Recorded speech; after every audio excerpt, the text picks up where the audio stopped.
Ciao a tutti ragazzi, bentornati allo Scrigno del Calcio, il canale che ogni giorno vi racconta una storia di calcio.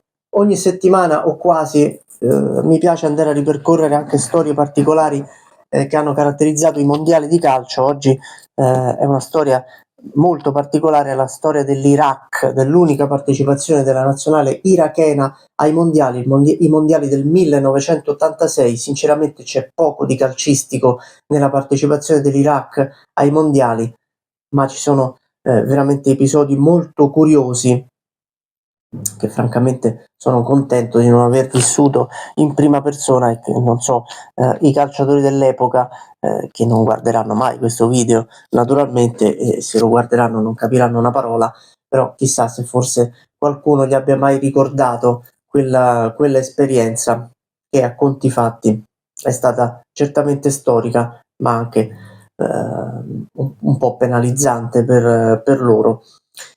Mi raccomando, iscrivetevi al canale prima che vi racconti la storia, ve lo ricordo sempre, iscrivetevi, tanto è gratis, lasciate like, commenti, insomma sostenete e supportate il canale come meglio potete, come più potete. Bisogna capire un attimo, contestualizzare storicamente anche la situazione dell'Iraq in quel momento. Nel 1979 si insedia Saddam Hussein alla guida del paese. Sappiamo tutti che tipo di personaggio sia stato il capo di Stato iracheno, certamente non un democratico e certamente non uno che amava farsi dire che cosa fare, anzi era esattamente il contrario.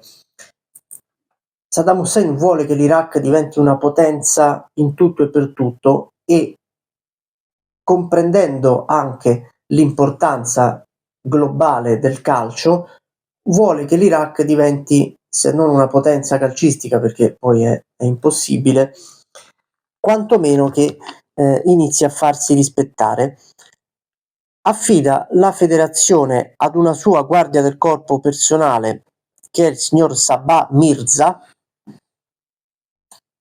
e per far capire i metodi che vuole utilizzare Saddam Hussein e i suoi scherani, nello spareggio per le Olimpiadi del 1980 contro il Kuwait, quindi pensate quando è che è iniziato il conflitto tra iracheni e i loro vicini, che ha poi causato la guerra del Golfo, non per queste questioni sportive naturalmente, ma insomma non sono mai stati amici a quanto pare. Il Kuwait vince lo spareggio e Mirza aggredisce l'arbitro a fine partita. Questo un po' per far capire come la prendevano se l'Iraq perdeva. Il grande obiettivo di Saddam Hussein è portare l'Iraq ai mondiali del 1986, che si sarebbero dovuti disputare in Colombia. Poi c'è un terremoto fortissimo che pregiudica l'organizzazione dei colombiani, e l'organizzazione viene affidata al Messico. Colombia o Messico che sia, poco importa, Saddam Hussein vuole portare l'Iraq ai mondiali. Che cosa pensa di fare? L'idea viene al figlio, a uno dei figli di Saddam Hussein, che è quella di fondare una squadra dal niente e convincere tutti i migliori giocatori a trasferirsi in quella squadra. Si vuole praticamente far giocare, si vuole creare una sorta di nazionale che giochi il campionato iracheno, che vinca tanti campionati iracheni e che quindi diventi talmente tanto amalgamata, talmente tanto solida da poter poi ripetere le stesse gesta in nazionale. L'idea non è neanche così sciocca, basti pensare che in fondo, non con gli stessi metodi ovviamente, ma il grande Torino forniva 10 giocatori su 11 alla nazionale. Uno di questi giocatori è Ahmed Radi, che è forse il miglior giocatore nella storia irachena, certamente il miglior giocatore di quel periodo, che però di trasferirsi in questa nuova squadra non ne vuole sapere.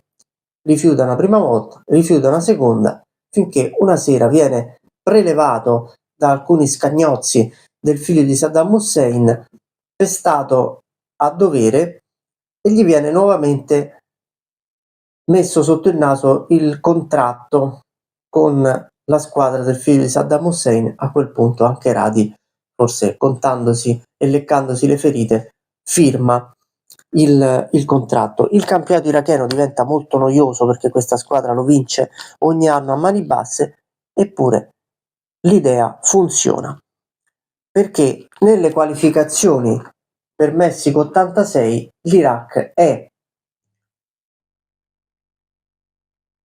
competitivo per qualificarsi. Tra l'altro la federazione asiatica ha stabilito 2 gironi, sono solo 2 i posti, le favorite sono Corea del Sud e Giappone, ma la federazione asiatica decide di dividere le nazionali, da una parte le nazionali del Medio Oriente, dall'altra le nazionali del sud-est asiatico, quindi Corea e Giappone si ritrovano nello stesso raggruppamento, infatti si qualificherà solo la Corea del Sud. L'Iraq vince lo spareggio con la Siria, festa grande tra Baghdad e dintorni. L'Iraq è per la prima volta nella sua storia ai mondiali. Saddam Hussein è riuscito nell'intento di portare la sua nazione anche a giocare i mondiali di calcio. Attenzione, lo dice molto chiaramente, non saranno tollerate brutte figure. Che l'Iraq non possa vincere i mondiali lo sa perfino lui, che però possa lottare e non fare figuracce, questo lo pretende dai suoi calciatori. L'Iraq viene inserito in un girone abbastanza complicato con i padroni di casa del Messico, con il Belgio che è una squadra molto talentuosa e che arriverà addirittura in semifinale a quei mondiali, e contro il Paraguay. Il 4 giugno del 1986 si gioca Iraq-Paraguay.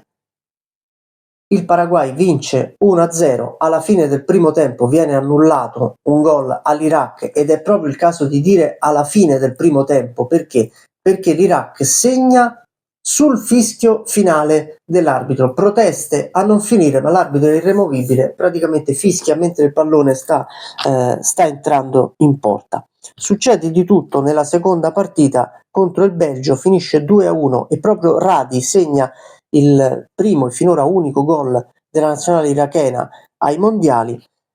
Anche qui si succede di tutto, perché viene espulso per errore un giocatore dell'Iraq che viene confuso con un suo compagno, perché portano tutti e due dei baffoni davvero alla Saddam Hussein. A fine partita accade l'inverosimile, c'è una rissa in vereconda, il giocatore, mi sono segnato il nome, Shaker Mahmoud, sputa in un occhio all'arbitro e riceverà un anno di squalifica.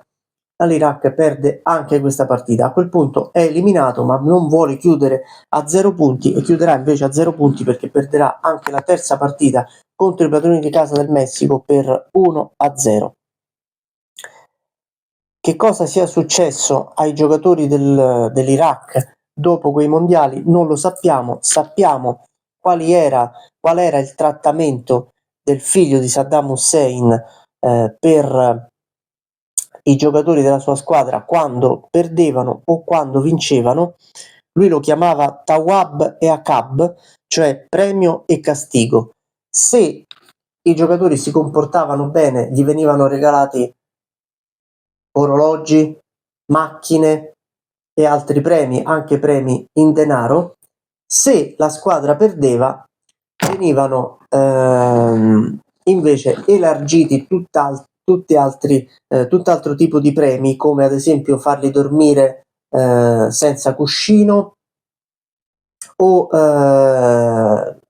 applicargli davvero delle pene corporali importanti, con ferite che sanguinavano, e addirittura essere poi buttati in grosse vasche di letame per far bruciare ancora di più le ferite. Noi non sappiamo che cosa sia successo ai giocatori dopo effettivamente la figuraccia a Messico 86. Qualcuno parlerà creando delle leggende di notti passate a dormire nudi nelle stalle con degli animali. Non sappiamo se sia vero o no, conoscendo i personaggi forse si avvicina molto alla realtà che alla leggenda. E questa era la storia dell'Iraq nella sua unica partecipazione ai campionati del mondo che calcisticamente ha detto poco o nulla, ma dietro la quale ci sono tanti miti, tante leggende e tanti racconti che ancora oggi si susseguono, fra cui una cosa molto particolare che nessuno ha mai capito: il fornitore ufficiale dell'abbigliamento sportivo dell'Iraq all'epoca era l'Adidas, che curiosamente manda 2 kit di maglie, ma nessuno dei quali rappresentasse i colori con cui solitamente giocava la nazionale irachena, che ha sempre giocato con una maglia bianca con contorni nero e verdi. Invece viene mandato un kit giallo e un kit celeste. Qualcuno parlerà di un errore, di una svista dell'Adidas, di cui però non si è accorto nessuno, in primis la federazione e Saddam Hussein, e probabilmente quando gliel'hanno fatto notare il colosso di abbigliamento sportivo si è ben guardato dal riconoscere l'errore. L'Iraq ha giocato con maglie gialle e celesti, non si sa perché, nessuno l'ha mai chiesto, e forse Saddam Hussein se n'è andato senza sapere che l'Adidas avesse commesso un errore in quella partecipazione dell'Iraq ai mondiali. Ci sono anche note di colore in questa storia. Mi raccomando, iscrivetevi al canale, Ciao a tutti.